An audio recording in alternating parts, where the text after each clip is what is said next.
तृतीय खंड, काम के उदात्तीकरण की प्रवृत्ति, दमन तथा उदात्तीकरण। ब्रह्मचर्य के अभ्यास में आवश्यकता है काम के निरोध की, न कि उसके दमन की। कामावेग का दमन उसका उन्मूलन नहीं है। जिस चीज का दमन किया जाता है उससे आप कभी भी मुक्त नहीं हो सकते हैं। दमित काम वासना आपको बार बार आक्रांत करेगी तथा स्वप्न दोष, चिड़चिड़ापन तथा मानसिक अशांति उत्पन्न करेगी। काम वासना का दमन आपके लिए अधिक सहायक नहीं होगा। यदि काम वासना का दमन किया गया तो जब उपयुक्त अवसर आता है, जब संकल्प बल दुर्बल हो जाता है, जब वैराग्य क्षीण पड़ जाता है, जब ध्यान अथवा योग साधना में शिथिलता आ जाती है, अथवा जब आप रोगाक्रांत होने के कारण अशक्त हो जाते हैं, वह द्विगुणी शक्ति से पुनः प्रकट होती है। स्त्रियों से दूर भागने का प्रयास न कीजिए, तब माया बुरी तरह आपके पीछे पड़ जाएगी। सभी रूपों में आत्मा के दर्शन करने का प्रयास कीजिए तथा इस सूत्र को प्रायः बार बार दोहराइए। ओम एक सच्चित आनंद आत्मा। स्मरण रखें कि आत्मा अलिंग है। इस सूत्र का मानसिक जप आपको मनोबल प्रदान करेगा। अज्ञानी जन इंद्रियों को मारने के लिए मूर्खतापूर्ण विधि अपनाते हैं और अंततः वे असफल रहते हैं। अनेक नासमझ साधक जननांग को काट डालते हैं। वे समझते हैं कि इस कार्य विधि से कामुकता का पूर्णतः उन्मूलन किया जा सकता है। यह क्या ही महान मूर्खतापूर्ण कार्य है। कामुकता मन में है। यदि मन वशीभूत है तो यह बाह्य मानसिक इंद्रिय क्या कर सकती है। कुछ लोग इस इंद्रियों को मारने के लिए कुचला खा जाते हैं। वे ब्रह्मचर्य में केंद्रस्थ होने के अपने प्रयासों में असफल रहते हैं। यद्यपि कुचले के सेवन से वे नपुंसक बन जाते हैं, पर उनके मन की स्थिति वैसी ही रहती है। इस विषय में आवश्यकता है इंद्रियों के विवेकपूर्ण नियंत्रण की। इंद्रियों को वैश्विक नाली में अनियंत्रित नहीं होने देना चाहिए। उपद्रवी घोड़ा जिस प्रकार अपने सवार को इच्छानुसार कहीं भी ले जाता है, वैसे ही इंद्रियों को हमें सांसारिकता के गंभीर गर्त में निष्ठुरता पूर्वक धकेलने की छूट नहीं देनी चाहिए। ब्रह्मचर्य का अर्थ है काम वासना अथवा काम शक्ति का नियंत्रण, किंतु उसका दमन नहीं। मन को ध्यान, जप, कीर्तन तथा प्रार्थना के द्वारा शुद्ध बनाना चाहिए। यदि मन को ध्यान, जप, प्रार्थना तथा धर्म ग्रंथों के स्वाध्याय के द्वारा उत्कृष्ट दिव्य विचारों से आपूरित कर दिया जाता है, तो मन के प्रत्याहार से काम वासना ओजहीन अथवा शक्तिहीन हो जाएगी। मन भी क्षीण हो जाएगा। काम शक्ति से ओज शक्ति।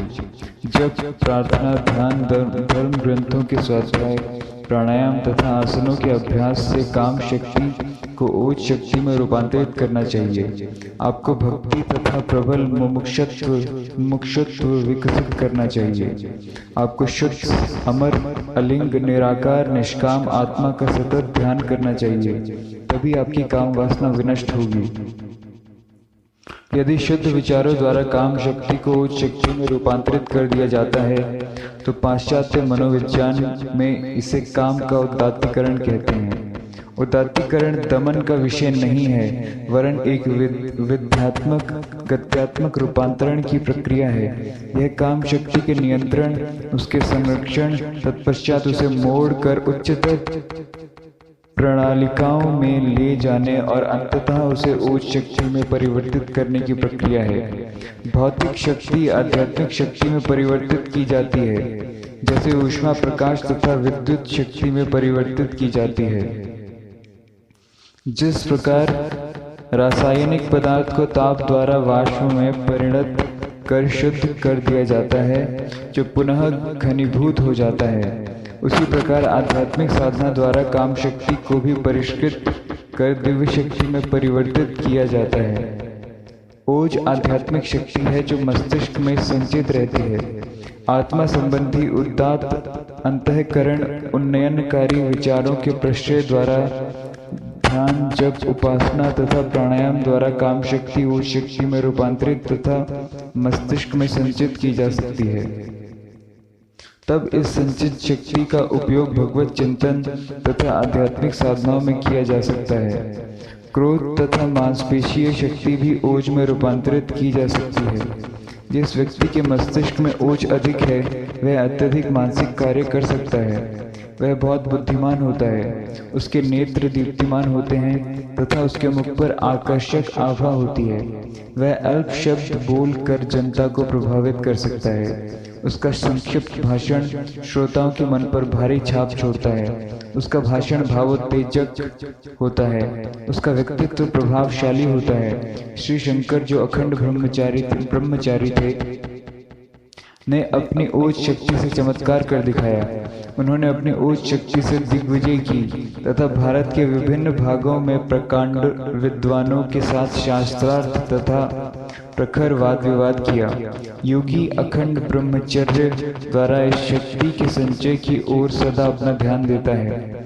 योग में इसे ऊर्ध्वरेता कहते हैं। ऊर्ध्वरेता योगी वह है जिसमें वीर शक्ति ओज शक्ति के रूप में ऊर्ध्व दिशा की ओर प्रभावित होकर मस्तिष्क में प्रवेश करती है।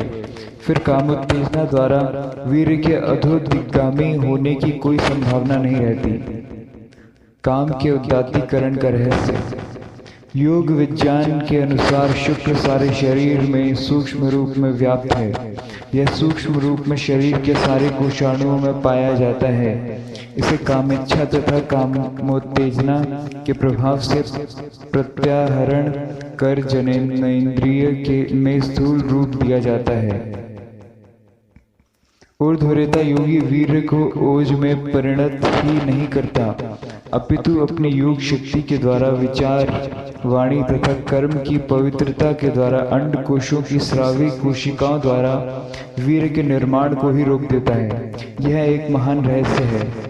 विषम चिकित्सकों का विश्वास है कि ऊर्ध्वरेता योगी में वीर निर्माण का कार्य अविरत गति से चलता रहता है तथा यह द्रव वीर रक्त में पुनः अवशोषित हो जाता है। यह उनकी भूल है। वे योग के आंतरिक रहस्य तथा मर्म को नहीं समझते। वे अंधकार में हैं। उनकी दृष्टि का विषय विश्व के स्थूल पदार्थों तक ही सीमित है। योगी योग चक्षु अथवा प्रज्ञा चक्षु से पदार्थों के सूक्ष्म रूप में प्रवेश कर जाता है। योगी वीर्य की सूक्ष्म प्रकृति पर नियंत्रण पा लेता है और उससे वीर्य द्रव के निर्माण को ही रोक देता है। जो व्यक्ति वास्तव में ऊर्ध्वरेता होता है उसके शरीर में कमल की तरह की सुगंध होती है। इसके विपरीत जो व्यक्ति ब्रह्मचारी नहीं है तथा जिसमें स्थूल वीर्य का निर्माण होता है वह बकरे की तरह गंध देता है। जो व्यक्ति सच्चाई से प्राणायाम का अभ्यास करते हैं उनमें वीर्य सूख जाता है। वीर्य शक्ति मस्तिष्क में ऊर्ध्व आरोहण करती है। वहाँ वह ओज शक्ति के रूप में संचित रहती है और अमृत के रूप में वापस आती है। काम के उदात्तीकरण की यह प्रक्रिया दुस्साध्य है। इसके लिए निरंतर दीर्घकालीन साधना तथा पूर्ण अनुशासन आवश्यक है। जिस योगी ने पूर्ण उदात्तीकरण प्राप्त कर लिया है उसका काम वासना पर पूर्ण नियंत्रण होता है। पूर्ण उदात्तीकरण आत्मा पर अव्यक्त ध्यान तथा आत्म साक्षात्कार से ही संपन्न होता है। जिस योगी अथवा ज्ञानी ने निर्विकल्प समाधि की उच्चतम अवस्था प्राप्त कर ली है तथा जिसके संस्कार बीज पूर्णतः विदग्ध हो चुके हैं वह पूर्ण ऊर्ध्वरेता अथवा ऐसा व्यक्ति कहलाने का अधिकारी है जिसके काम का पूर्ण उदात्तीकरण कर लिया है। जिसने काम का पूर्ण उदात्तीकरण कर लिया है उसके पतन की कोई आशंका नहीं रहती। वह पूर्ण रूप से सुरक्षित होता है। वह अपवित्रता से पूर्णतया मुक्त होता है। यह स्थिति बहुत ही ऊंची स्थिति है। इस उत्कृष्ट उन्नत अवस्था को बहुत ही अल्पसंख्यक लोग प्राप्त कर सके हैं। शंकराचार्य, दत्तात्रेय, आनंदी के ज्ञानदेव तथा अन्य इस अवस्था तक पहुंचे थे। एक अन्य पंथ है जिसे धीररेता कहते हैं। ये वे व्यक्ति हैं जो पहले कामुक विचारों के शिकार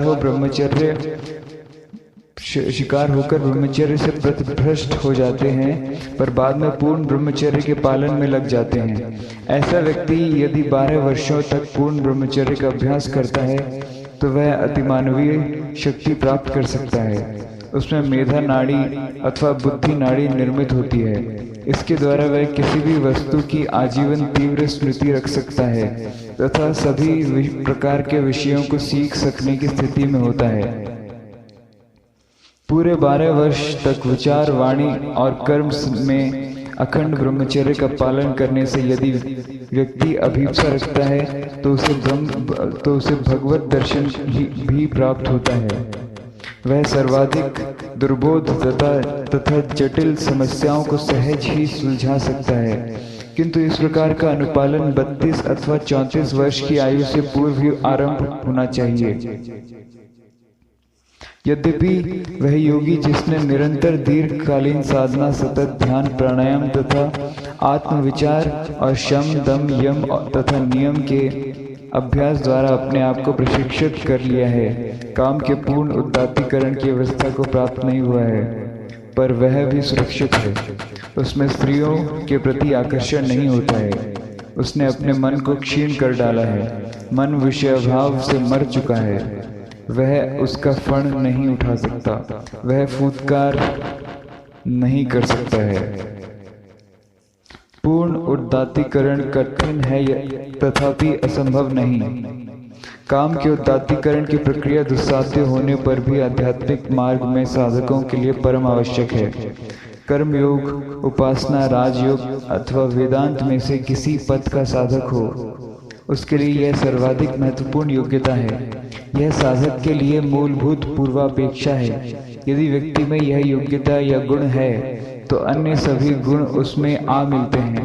सभी सद्गुण स्वयमेव उसके पास आते हैं। आपको इसे किसी भी मूल्य पर प्राप्त करना चाहिए। आप भावी जन्मों में इसके लिए अवश्य ही प्रयास करेंगे, तो आप अभी से क्यों प्रयास नहीं करते? काम वासना का पूर्ण विनाश ही चरम आध्यात्मिक आदर्श है। पूर्ण उदात्तीकरण ही आपको मुक्त करेगा, किंतु 1-2 दिन में पूर्ण उदात्तीकरण की प्राप्ति असंभव है। इसके लिए कुछ समय तक धैर्य तथा अध्यवसाय पूर्ण सतत संघर्ष की आवश्यकता है। गृहस्थों को भी उपर्युक्त आदर्श अपने सम्मुख रखना चाहिए तथा इसे सन्नह प्राप्त करने का प्रयास करना चाहिए। यदि पूर्ण उदात्तीकरण की स्थिति प्राप्त हो गई तो विचार, वाणी तथा कर्म में पवित्रता होगी। मन में किसी भी समय कोई कामुक विचार प्रवेश नहीं करेगा। सतत विचार तथा ब्रह्म भावना के द्वारा ही मन को कामपूर्ण विचारों तथा प्रवृत्तियों से मुक्त किया जा सकता है। आपको न केवल काम वासनाओं तथा कामावेगों को दूर करना चाहिए, अपितु यौन आकर्षण को भी त्यागना चाहिए। विवाहित जीवन और उसकी भांति भांति की उलझनों तथा बंधनों से आपको कितने कितने क्लेश मिलते हैं, तनिक इस पर भी तो विचार करें। मन को बार बार आत्म सुझाव तथा ताड़ना द्वारा भली प्रकार समझाएं कि यौन सुख व्यर्थ, मिथ्या, भ्रामक तथा दुखपूर्ण है। मन के सम्मुख आध्यात्मिक जीवन, आनंद, शक्ति तथा ज्ञान के लाभ रखने चाहिए। उसे समझना चाहिए कि उन्नत नित्य जीवन केवल अमर आत्मा में ही है। जब यह निरंतर इन लाभदायक सुझावों को सुनता रहेगा तो धीरे धीरे अपनी पुरानी आदतों को छोड़ देगा। शनैः शनैः यौन आकर्षण भी समाप्त हो जाएगा। तभी वास्तविक यौन उदात्तीकरण होगा और आप ऊर्ध्वरेता योगी बन जाएंगे। मन में 2 प्रकार की शक्तियां होती हैं, एक अनुकूल तथा सहायक तथा दूसरी प्रतिकूल या विरोधी शक्ति। काम वासना विरोधी शक्ति है जो आपको नीचे की ओर घसीटती है। शुद्ध विवेक सहायक शक्ति है जो आपको उन्नत कर देवत्व में रूपांतरित करता है। अतः मेरे बच्चे, विशुद्ध आनंद तथा ब्रह्म ज्ञान प्राप्त करने के लिए शुद्ध विवेक का विकास करें। काम वासना स्वयमेव नष्ट हो जाएगी। यदि आप काम का उदात्तीकरण करना चाहते हैं तो यह आपकी पहुंच के भीतर है। यदि आप मार्ग को समझते हैं और यदि आप धैर्य, लगन, दृढ़ निश्चय तथा प्रबल संकल्प शक्ति के साथ उसमें अपने को लगा देना चाहते हैं। यदि आप इंद्रिय निग्रह, सदाचार, सद्विचार, सत्कर्म, नियमित ध्यान, अपने स्वरूप का दावा, आत्म संसूचना तथा मैं कौन हूँ के अनुसंधान का अभ्यास करते हैं तो मार्ग नितांत सरल, सीधा तथा निर्बाध है। आत्मा अलिंग है, आत्मा निर्विकार है, इसका अनुभव कीजिए। क्या नित्य शुद्ध आत्मा में काम अथवा अशुचिता का कोई लेश पाया जा सकता है? उन योगियों की जय हो जो ऊर्ध्वरेता बन चुके हैं तथा अपने स्वरूप में स्थित हैं।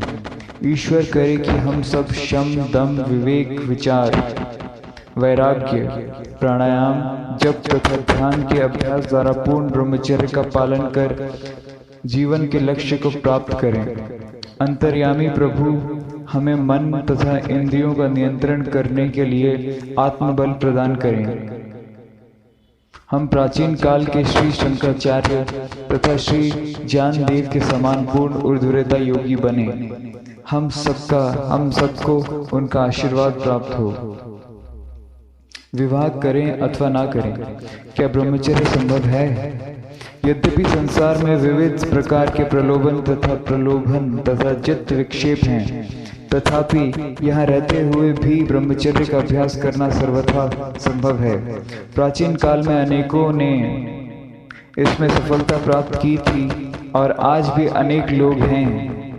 अनुशासित जीवन, सात्विक मिताहार, धर्म ग्रंथों का स्वाध्याय, सत्संग, जप, ध्यान, प्राणायाम, दैनिक अंतरावलोकन तथा परिप्रेक्षा, आत्मविश्लेषण तथा आत्म सुधार, सदाचार, यम, नियम तथा गीता के 17वें अध्याय के उपदेशानुसार शारीरिक, वाचिक तथा मानसिक तपों का अभ्यास, ये सभी इस लक्ष्य की प्राप्ति का मार्ग प्रशस्त करते हैं।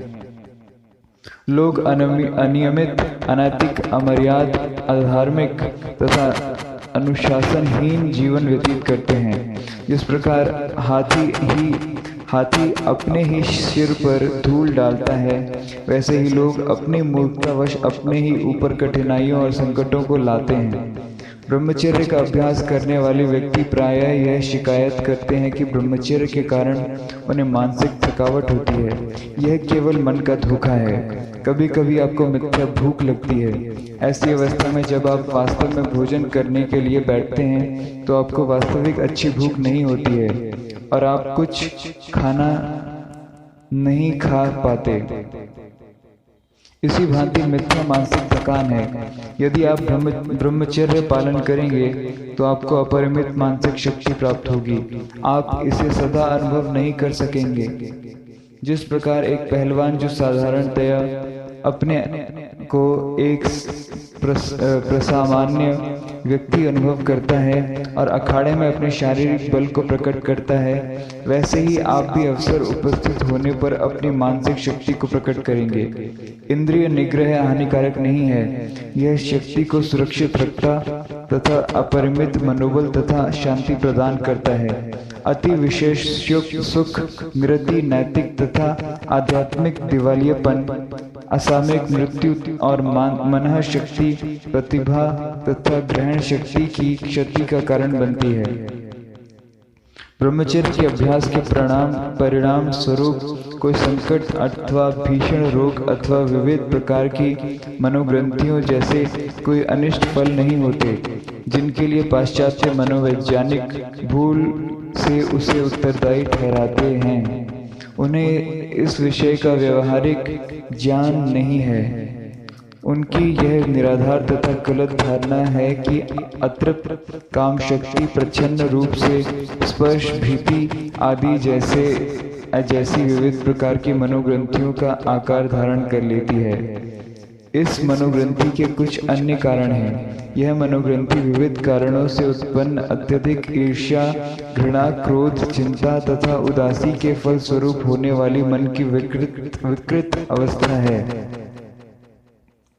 इसके विपरीत थोड़ा सा भी आत्मसंयम अथवा ब्रह्मचर्य का थोड़ा सा भी अभ्यास एक आदर्श उद्दीपक बलवर्धक औषधि है। यह मनोबल तथा मानसिक शांति प्रदान करता, मन तथा स्नायुओं को अनुप्राणित करता, शारीरिक तथा मानसिक शक्ति के संरक्षण में सहायता करता, स्मृति, संकल्प शक्ति तथा मेधा शक्ति की वृद्धि करता, अत्यधिक बल, ओज तथा जीवन शक्ति प्रदान करता, शरीर गठन का नवीकरण करता, कुषाणुओं तथा ऊतकों का पुनर्निर्माण करता, पाचन शक्ति को सबल बनाता तथा दैनिक जीवन संग्राम में कठिनाइयों का सामना करने के लिए शक्ति प्रदान करता है। धैर्य तथा साहस के विशेष सद्गुणों का ब्रह्मचर्य के संपोषण से घनिष्ठ संबंध है। एक अखंड ब्रह्मचारी संसार को हिला सकता, प्रभु यीशु की भांति सागर की लहरों को रोक सकता, पर्वतों को ध्वस्त कर सकता तथा जानदेव की भांति प्रकृति तथा पंच महाभूतों पर शासन कर सकता है। त्रैलोक्य में उसके लिए कोई भी वस्तु अप्राप्य नहीं है। सारी सिद्धियां तथा रिद्धियां उसके चरणों में लौटती हैं। भोगवादियों का मूर्खतापूर्ण तर्क। कुछ अज्ञानी कहते हैं काम को रोकना ठीक नहीं है, हमें प्रकृति के विरुद्ध नहीं जाना चाहिए। भगवान ने सुंदरी युवतियों का निर्माण क्यों किया है? उनके इस सर्जन में कुछ न कुछ अभिप्राय तो होना ही चाहिए। हमें उनका उपभोग करना चाहिए तथा यथासंभव अधिक से अधिक संतान उत्पन्न करनी चाहिए। यदि सभी व्यक्ति सन्यासी बन जाएं तथा जंगलों में चले जाएं, तो इस संसार का क्या होगा? यह समाप्त हो जाएगा। यदि हम काम को रोकेंगे तो हमें रोग लग जाएंगे। हमारे प्रचुर संतान होनी चाहिए। यद्यपि हमारे प्रचुर बच्चे होते हैं तो घर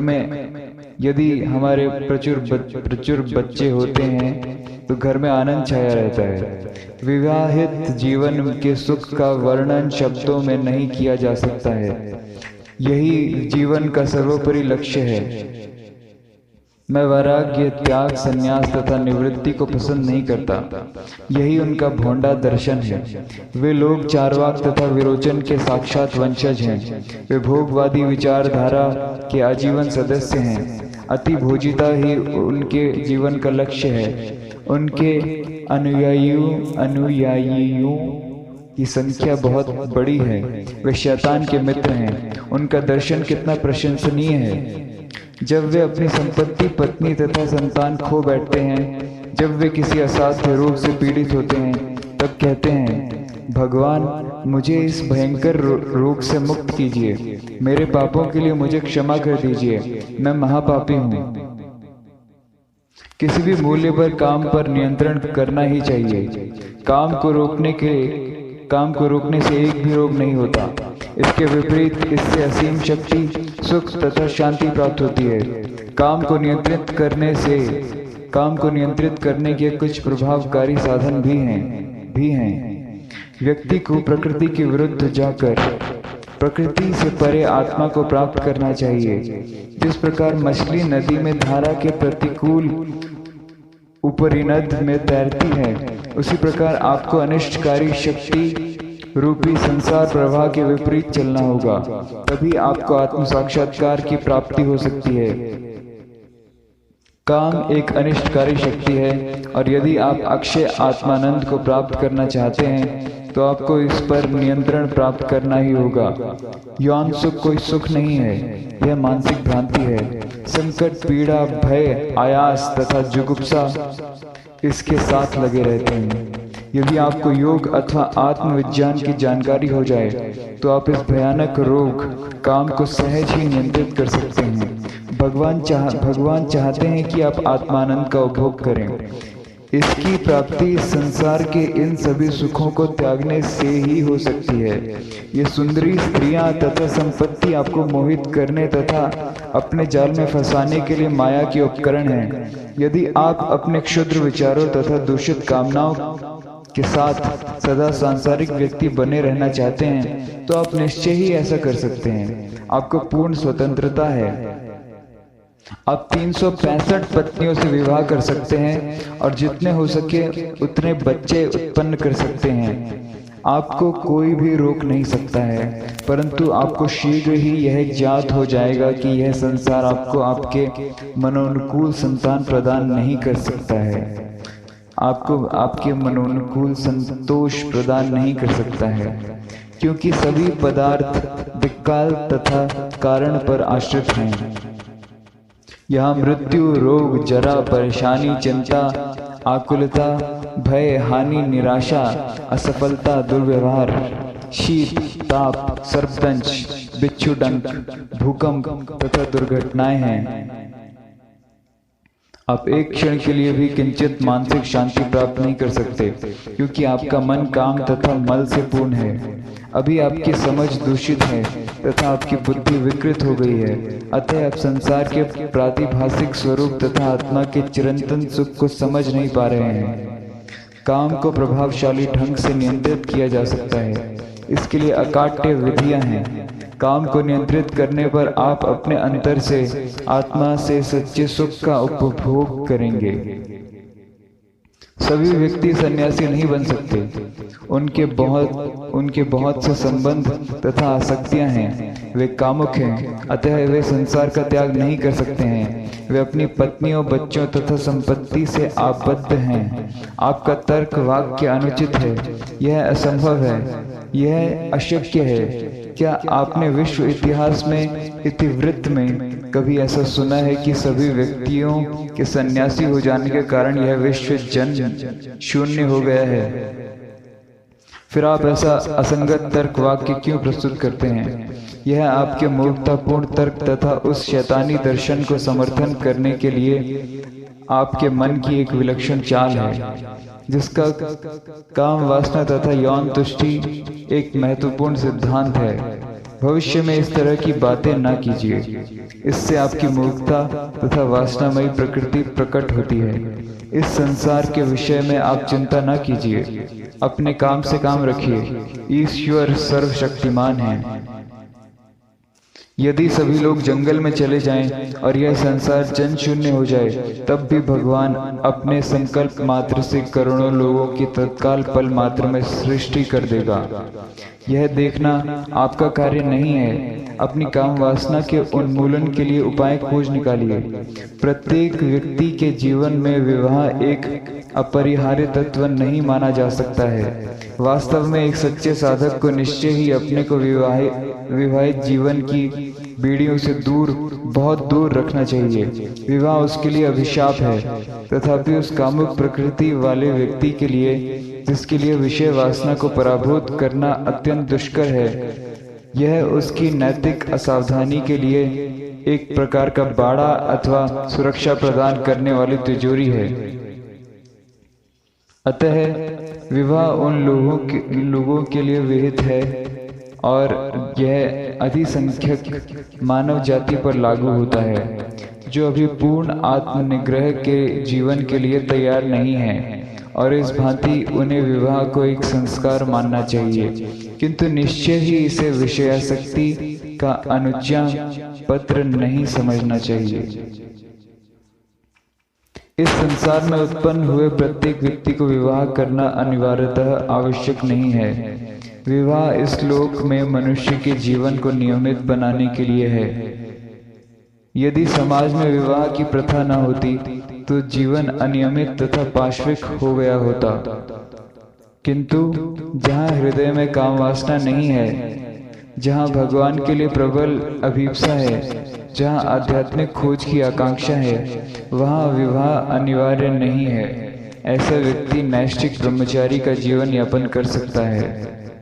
माता पिता को अपने पुत्रों को विवाह करने के लिए विवश नहीं करना चाहिए।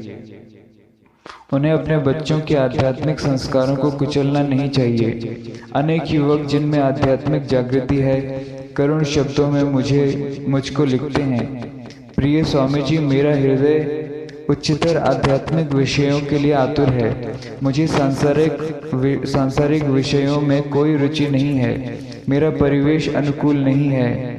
मैं विवाह जाल में उलझ गया हूँ। मेरे माता पिता ने मेरी इच्छा के विपरीत मुझे विवाह करने को विवश किया। मुझे अपने वृद्ध माता पिता को तुष्ट करना था। उन्होंने मुझे कई प्रकार से धमकी दी। अब मैं रोता हूँ, मैं अब क्या करूं? कुमार बालकों जिनको इस संसार अथवा इस जीवन का कुछ बोध नहीं का 8 या 10 वर्ष की आयु में विवाह कर दिया जाता है। हम बच्चों को बच्चे उत्पन्न करते देखते हैं। शिशु माताएं हैं। लगभग 18 वर्ष के बालक के 3 बच्चे हैं। क्या ही भयानक स्थिति है। बाल विवाहों से वीर्य का अकाल नाश होता है। इससे शारीरिक तथा मानसिक अधःपतन होता है। कोई भी दीर्घायु नहीं होता। सभी अल्पजीवी हैं। बार बार के प्रसव से स्त्रियों का स्वास्थ्य नष्ट होता है तथा अनेक रोग उत्पन्न होते हैं। आपने पहनावे तथा भूषाचार संबंधी विषयों में पाश्चात्य जगत की विविध आदतें अपनाई हैं। आप निकृष्ट अनुकरण करने वाले प्राणी बन गए हैं।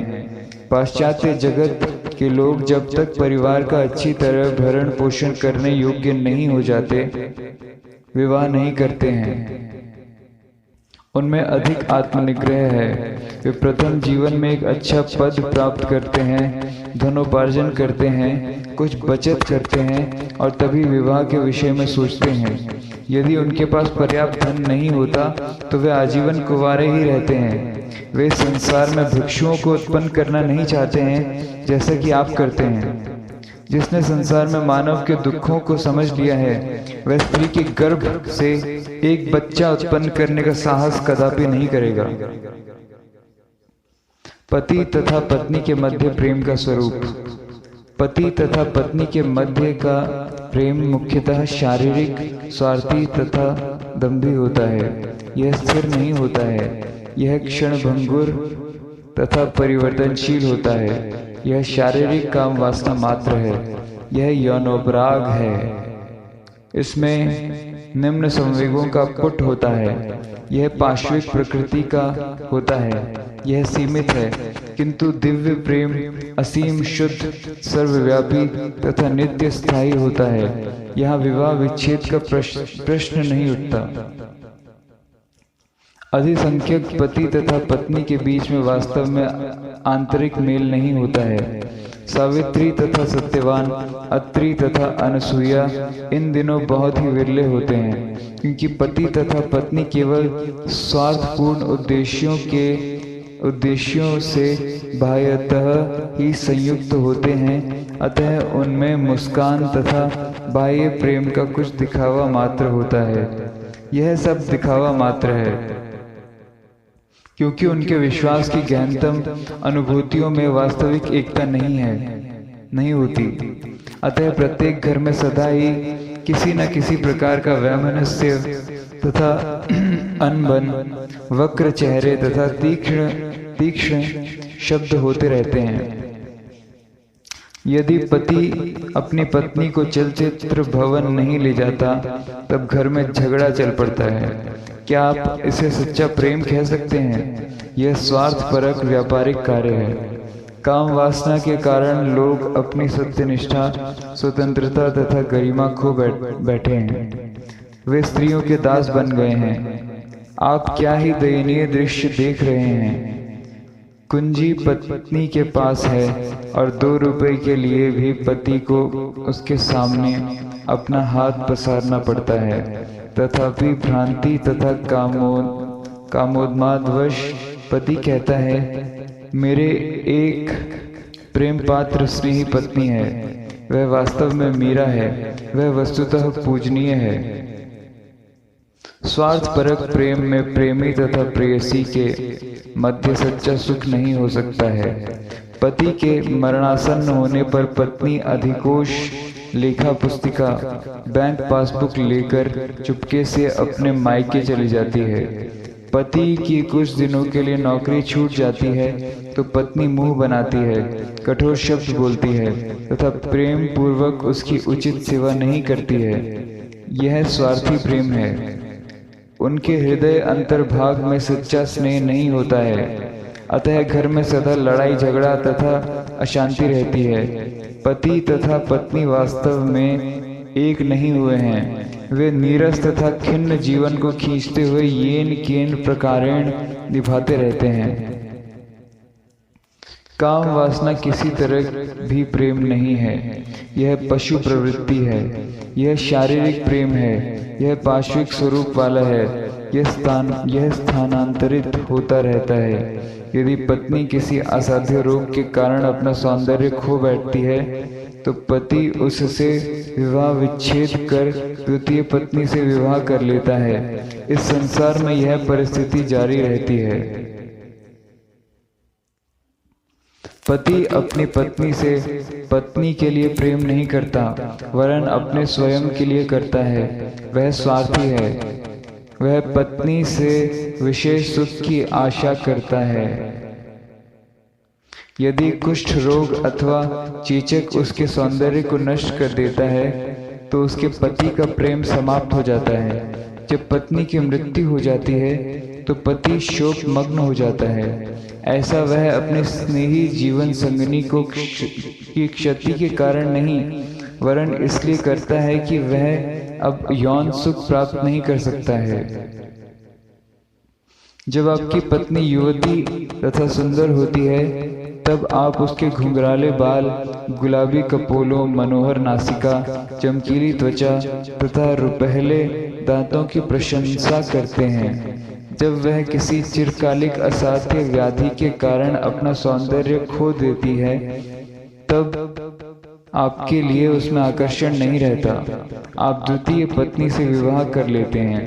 यदि आपके अपनी प्रथम पत्नी से आत्मभाव से यदि आपने अपनी प्रथम पत्नी से आत्मभाव से प्रेम किया होता, यदि आप में यह व्यापक समझ होती कि आप तथा आपकी पत्नी में एक ही आत्मा है, तब उसके प्रति आपका प्रेम शुद्ध, निस्वार्थ, चिरस्थायी, निर्विकार तथा अपरिवर्तनशील होता।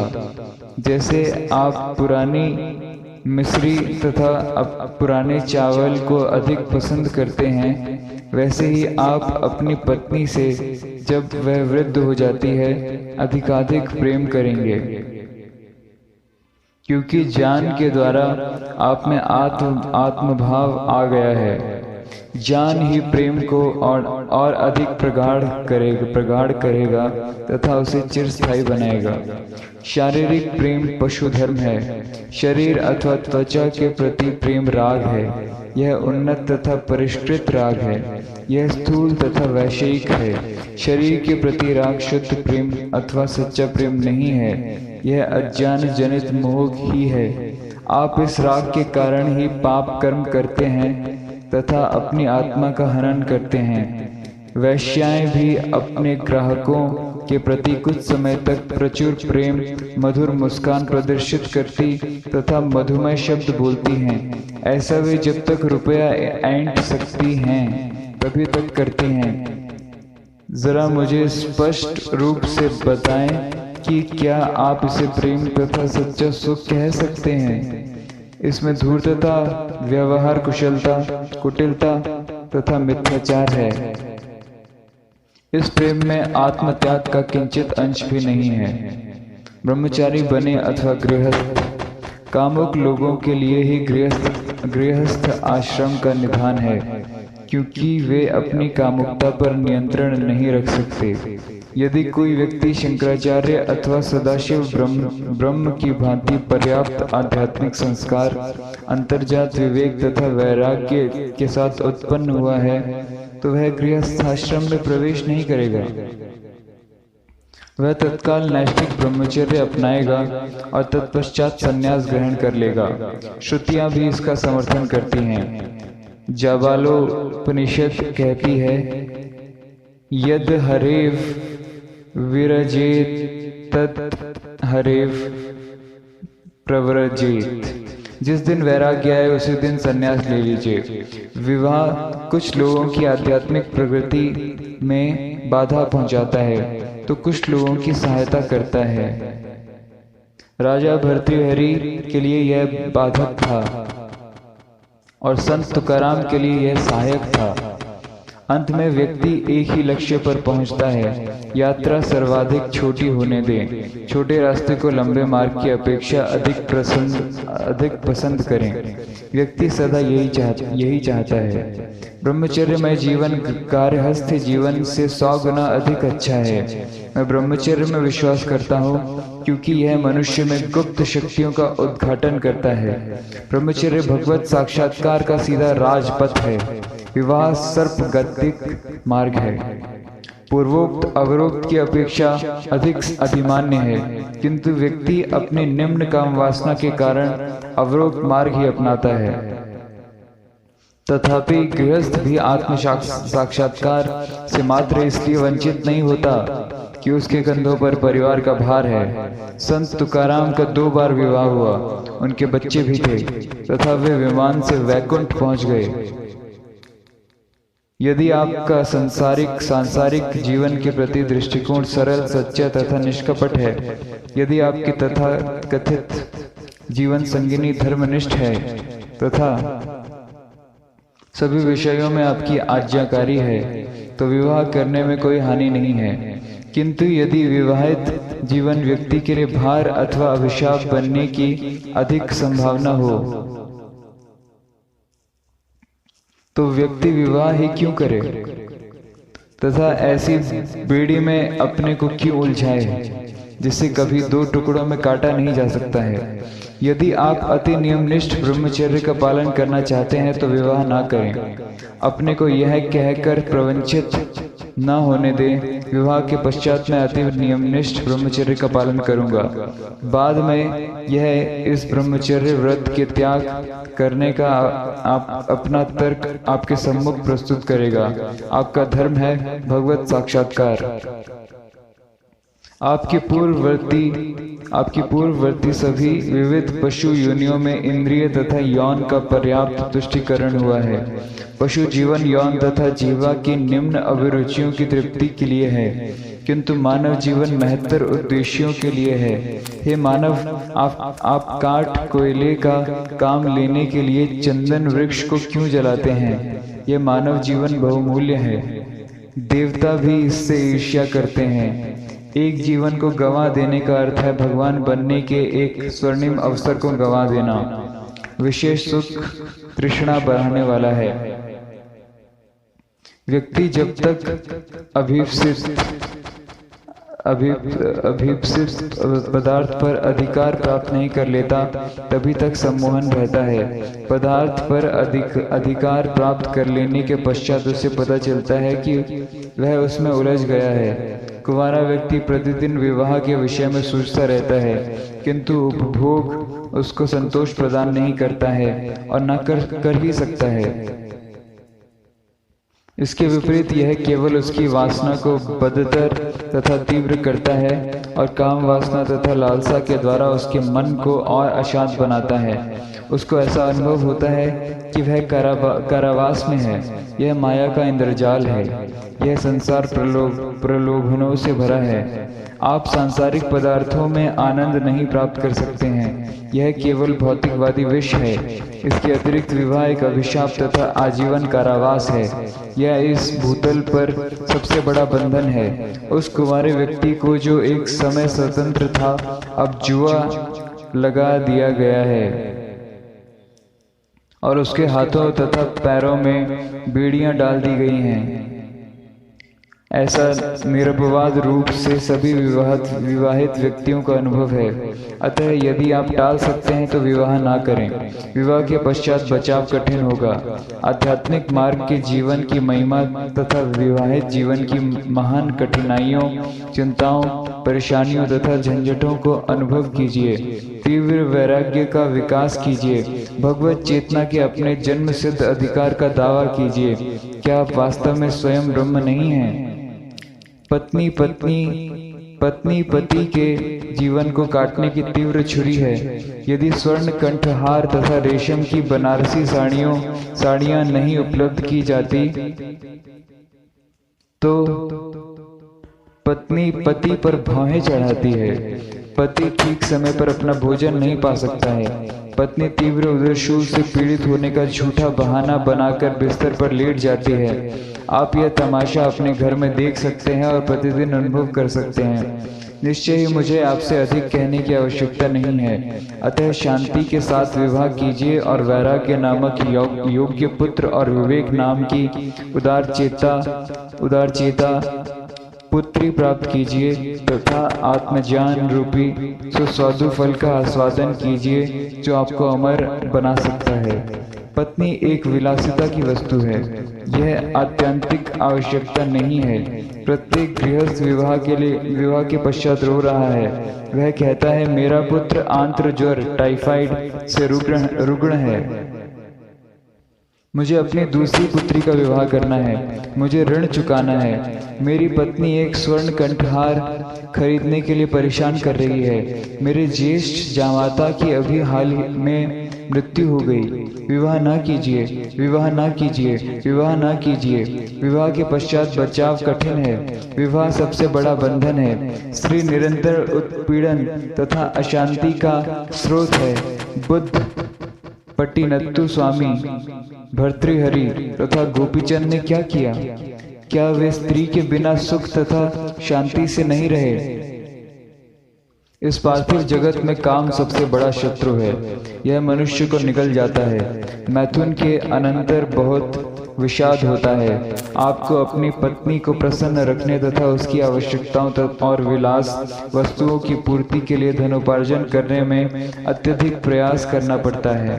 धन प्राप्त करने में आप विविध प्रकार के पाप करते हैं। आप मन से अपनी पत्नी के कष्ट तथा शोक में और अपने बच्चों के कष्ट तथा दुख में भी भागीदार बनते हैं। आपको परिवार को चलाने के लिए सहस्रों प्रकार की चिंताएं करनी पड़ती हैं, क्योंकि दो मन सहमत नहीं हो सकते। अतः घर में सदा कलह होता रहता है। आपको व्यर्थ ही अपनी आवश्यकताओं तथा उत्तरदायित्वों को बढ़ाना होता है।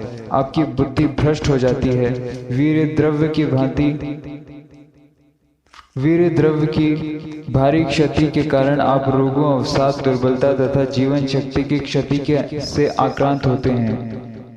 इसके परिणाम स्वरूप आपकी असामयिक मृत्यु होगी। अतः अखंड ब्रह्मचारी बने तथा दुखों, चिंताओं, झंझटों से अपने को मुक्त करें। प्रकाश की उपस्थिति में अंधकार नहीं रह सकता है। इसी प्रकार विशेष सुख की उपस्थिति में आत्मानंद नहीं रह सकता है। सांसारिक लोग विशेष सुख तथा आत्मानंद एक ही समय में एक ही पात्र में चाहते हैं। यह सर्वथा असंभव है। वे सांसारिक वैषयिक सुख का परित्याग नहीं कर सकते हैं। वे अपने विश्वास की गहनतम अनुभूति में सच्चा विश्वास नहीं रख सकते हैं। वे बातें अधिक करते हैं। सांसारिक व्यक्ति समझते हैं कि वे सुखी हैं क्योंकि उन्हें कुछ अदरक मिश्रित बिस्कुट, कुछ धन तथा स्त्री प्राप्त हैं। इन बेचारे प्राणियों को और क्या चाहिए? काम वासना के द्वारा संसार में अधिक भिखमंगे उत्पन्न होते हैं। सभी सांसारिक सुख आरंभ में अमृत प्रतीत होते हैं, किंतु परिणाम में सांघातिक विष बन जाते हैं। जब व्यक्ति विवाहित जीवन में फंस जाता है तो वह मोह के विविध बंधनों को कठिनाई से तोड़ पाता है। अतः इस भ्रामक जीवन में निष्ठा रखना त्याग दें। निर्भीक रहें। इंद्रियों तथा मन पर नियंत्रण रखें। आप में वैराग्य का विकास होगा। आप ब्रह्मचर्य में पूर्णतया प्रतिष्ठित होंगे। अखंड ब्रह्मचारी। यदि आप 12 वर्षों तक अखंड ब्रह्मचारी रह सकें तो आप किसी अन्य साधना के बिना ही तत्काल भगवत साक्षात्कार कर लेंगे। आप जीवन के लक्ष्य को प्राप्त कर चुके हैं। यहाँ अखंड शब्द पर ध्यान दीजिए। वीर शक्ति एक प्रभावशाली शक्ति है। वीर ब्रह्म ही है। जिस ब्रह्मचारी ने पूर्ण 12 वर्षों तक अखंड ब्रह्मचर्य का पालन किया है वह तत्वमसि महावाक्य के श्रवण करते ही निर्विकल्प समाधि की अवस्था प्राप्त कर लेगा, क्योंकि उसका मन नितांत शुद्ध, सबल तथा एकाग्र होगा। अखंड ब्रह्मचारी जिसके वीर्य का एक बूंद भी स्राव 12 वर्षों तक न हुआ हो, अब प्रयास ही समाधि में प्रवेश कर जाता है। प्राण तथा मन उसके सर्वथा वश में होते हैं। बाल ब्रह्मचारी अखंड ब्रह्मचारी का पर्यायवाची शब्द है। अखंड ब्रह्मचारी में प्रबल धारणा शक्ति, स्मृति शक्ति तथा विचार शक्ति होती है। उसे मनन तथा निधिध्यासन के अभ्यास की आवश्यकता नहीं होती है।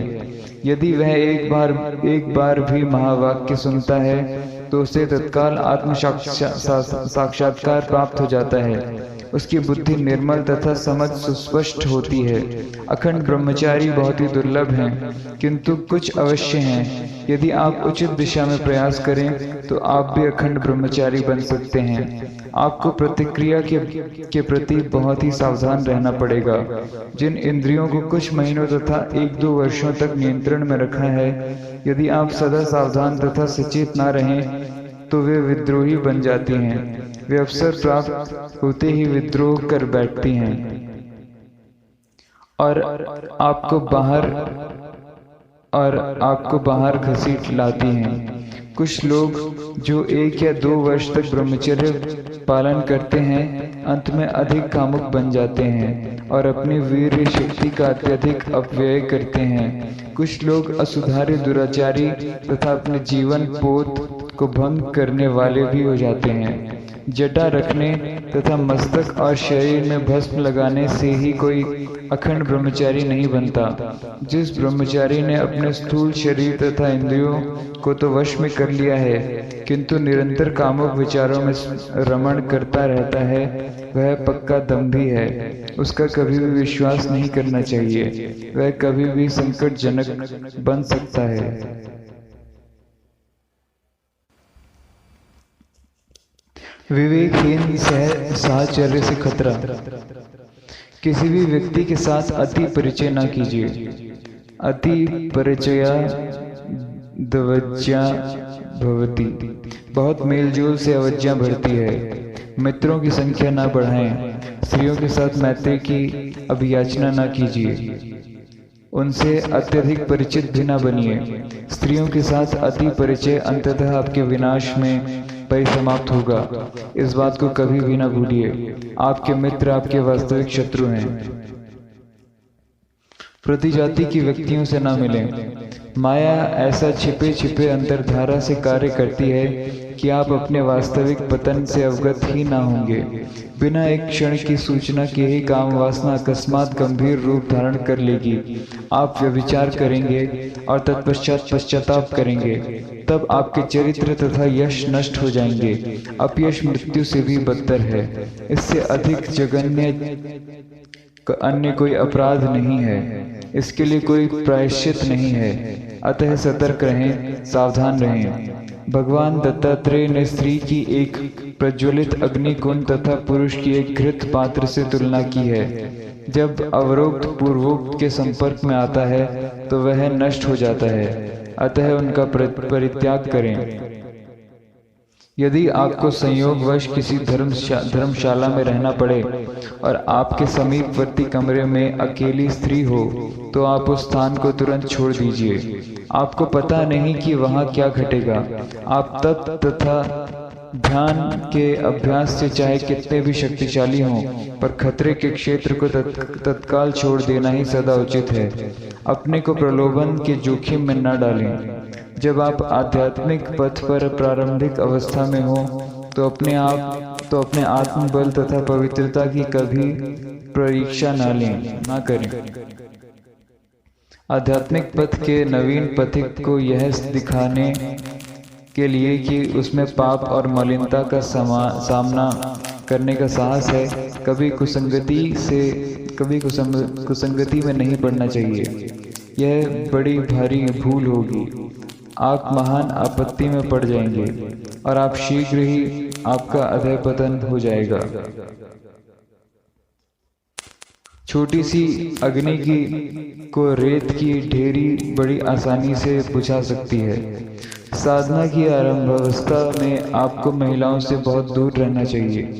ब्रह्मचर्य के ब्रह्मचर्य के सांचे में पूर्णतः ढल जाने तथा उसमें प्रतिष्ठित होने के पश्चात आप कुछ समय तक महिलाओं के साथ बहुत सावधानी पूर्वक हिल मिलकर अपनी शक्ति की परीक्षा कर सकते हैं। उस समय भी यदि आपका मन अत्यधिक शुद्ध रहता है, यदि आप में कामुक विचार नहीं है और यदि उपरति शम और दम के अभ्यास के कारण मन निष्क्रिय हो गया है, तो स्मरण रखिए कि आपने सच्चा आत्मबल प्राप्त कर लिया है और अपनी साधना में पर्याप्त प्रगति की है। अब आप सुरक्षित हैं। आप अपने को जितेंद्रिय योगी समझकर अपनी साधना बंद मत कर दीजिए। यदि आप अपनी साधना बंद कर देते हैं तो आपका निराशाजनक अधःपतन होगा। योग पथ में पर्याप्त प्रगति कर चुके उन्नत साधकों को भी बहुत सावधान रहना चाहिए। उन्हें स्त्रियों से मुक्त रूप से मिलना जुलना नहीं चाहिए। उन्हें मूर्खतावश यह नहीं समझना चाहिए कि वे योग में परम प्रवीण हो गए हैं। एक प्रख्यात महान संत का पतन हो गया। वे स्त्रियों से मुक्त रूप से मिलते थे। उन्होंने स्त्रियों को अपनी शिष्याएं बनाया, जिन्हें वे अपने पैरों की मालिश करने देते थे, क्योंकि काम शक्ति का उदात्तीकरण पूर्णतया नहीं किया गया था तथा वह ओज में रूपांतरित नहीं की गई थी, और क्योंकि कामुकता सूक्ष्म रूप से उनके मन में घात लगाए बैठी थी, वे काम वासना के शिकार बन गए तथा अपनी प्रतिष्ठा खो बैठे। काम वासना उनमें दमित थी और जब उपयुक्त अवसर आया तब इसने पुनः विकट रूप धारण कर लिया। उनमें प्रलोभन का प्रतिरोध करने की शक्ति अथवा मनोबल नहीं था। एक अन्य महात्मा जो अपने शिष्यों द्वारा अवतार माने जाते थे, योग भ्रष्ट हो गए। वे भी महिलाओं से मुक्त रूप से मिलते जुलते थे। वे गंभीर भूल कर बैठे। वे कामुकता के शिकार बन गए। क्या ही खेदजनक दुर्भाग्य। साधक बड़ी कठिनाई से योग रूपी निश्रेणी पर आरोहण करते हैं और अपनी असावधानी तथा आध्यात्मिक अहंकार के कारण अनुद्धार्य रूप से सदा के लिए नष्ट हो जाते हैं। मानसिक कल्पनाओं की विनाश लीला। स्त्रियों की उपस्थिति अथवा उनका ध्यान संसार में विरत और आध्यात्मिक साधना में तत्पर तपस्वियों के मन में भी प्रायः अपवित्र विचार उत्पन्न कर देता है और इस प्रकार उनके तपश्चर्या के फल से उन्हें वंचित कर देता है। दूसरे व्यक्तियों के मन, विशेषकर आध्यात्मिक साधकों के मन में सूक्ष्म काम वासना की उपस्थिति को जान लेना बड़ा कठिन है। तथापि दृष्टि, स्वर, भाव, गति, आचरण आदि से कुछ पता लग जाता है। सावधानी पूर्वक ध्यान दें कि राजा भर्तृहरि ने अपने साधना काल में क्यों क्रंदन करते हुए कहा था, मेरे प्रभु, मैंने अपनी पत्नी त्यागी, अपना राज्य त्यागा, मैं कंद मूल तथा फल पर निर्वाह करता हूँ। भूमि मेरी शैया है, नीला गगन मेरा वितान है, दिशाएं मेरे वस्त्र हैं, तथापि मेरी काम वासना मुझसे विदा नहीं हुई। काम वासना की ऐसी शक्ति है। जेरोम अपने संयम, संघर्ष तथा काम की प्रबलता के विषय में कुमारी यूस्टोचियम को लिखते हैं, जब मैं उस मरुस्थल में उस सुविस्तृत निर्जन स्थान में जो सूर्य की गर्मी से झुलसता था तथा एकांत वासियों को मात्र भयंकर आवास स्थान प्रदान करता था, मैंने कितनी ही बार कल्पना की कि मैं रोम के आह्लादक पदार्थों के मध्य में हूँ। मैं वहाँ एकाकी था। मेरा अंग एक निकम्मे ढीले कुर्ते से ढका हुआ था। मेरी त्वचा हवशी की त्वचा की भांति काली पड़ गई थी। प्रतिदिन मैं क्रंदन करता तथा तड़पता था, और यदि मैं इच्छा न रहते हुए भी निद्रा से अभिभूत हो जाता तो मेरा कृश शरीर नंगी भूमि पर पड़ जाता। मैं अपने भोजन तथा पेय के विषय में कुछ नहीं कहता, क्योंकि मरुभूमि में रोगियों को भी शीतल जल के अतिरिक्त अन्य पेय उपलब्ध नहीं होता। अस्तु, मैं जिसने नरक के भय से अपने आप को इस कारावास का दंड दे रखा था, और जो बिच्छुओं तथा अन्य पशुओं का साथी था, प्रायः लड़कियों की टोली में होने की कल्पना करता था। उपवास में से मेरा मुख पीत वर्ण हो चला था तथा मेरे शीत शरीर के अंदर मेरा मन वासनाओं से जल रहा था। पहले से मृत प्रतीत होने वाले शरीर में कामाग्नि की ज्वाला धधकती रहती थी। काम की ऐसी शक्ति है। मन संसार का बीज है। मन ही इस संसार की सृष्टि करता है। मन से सर्वथा पृथक कोई संसार नहीं है। सभी पदार्थों के चित्र मन में अंतर्विष्ट हैं। जब मन पदार्थों को नहीं प्राप्त कर सकता है तो वह इन चित्रों के साथ खिलवाड़ करता है और बड़ी तबाही करता है। यदि आप निरंतर भगवान के चित्र का ध्यान करें तो पदार्थों के चित्र स्वयं नष्ट हो जाएंगे। वर्जित फल, भगवान द्वारा आध्यात्मिक साधक की परीक्षा। भगवान साधक के आध्यात्मिक बल की परीक्षा लेने के लिए उसके सम्मुख कुछ प्रलोभन रखते हैं। फिर प्रलोभनों पर विजय प्राप्त करने के लिए उसे बल भी प्रदान करते हैं। इस संसार में सर्वाधिक प्रबल प्रलोभन है काम।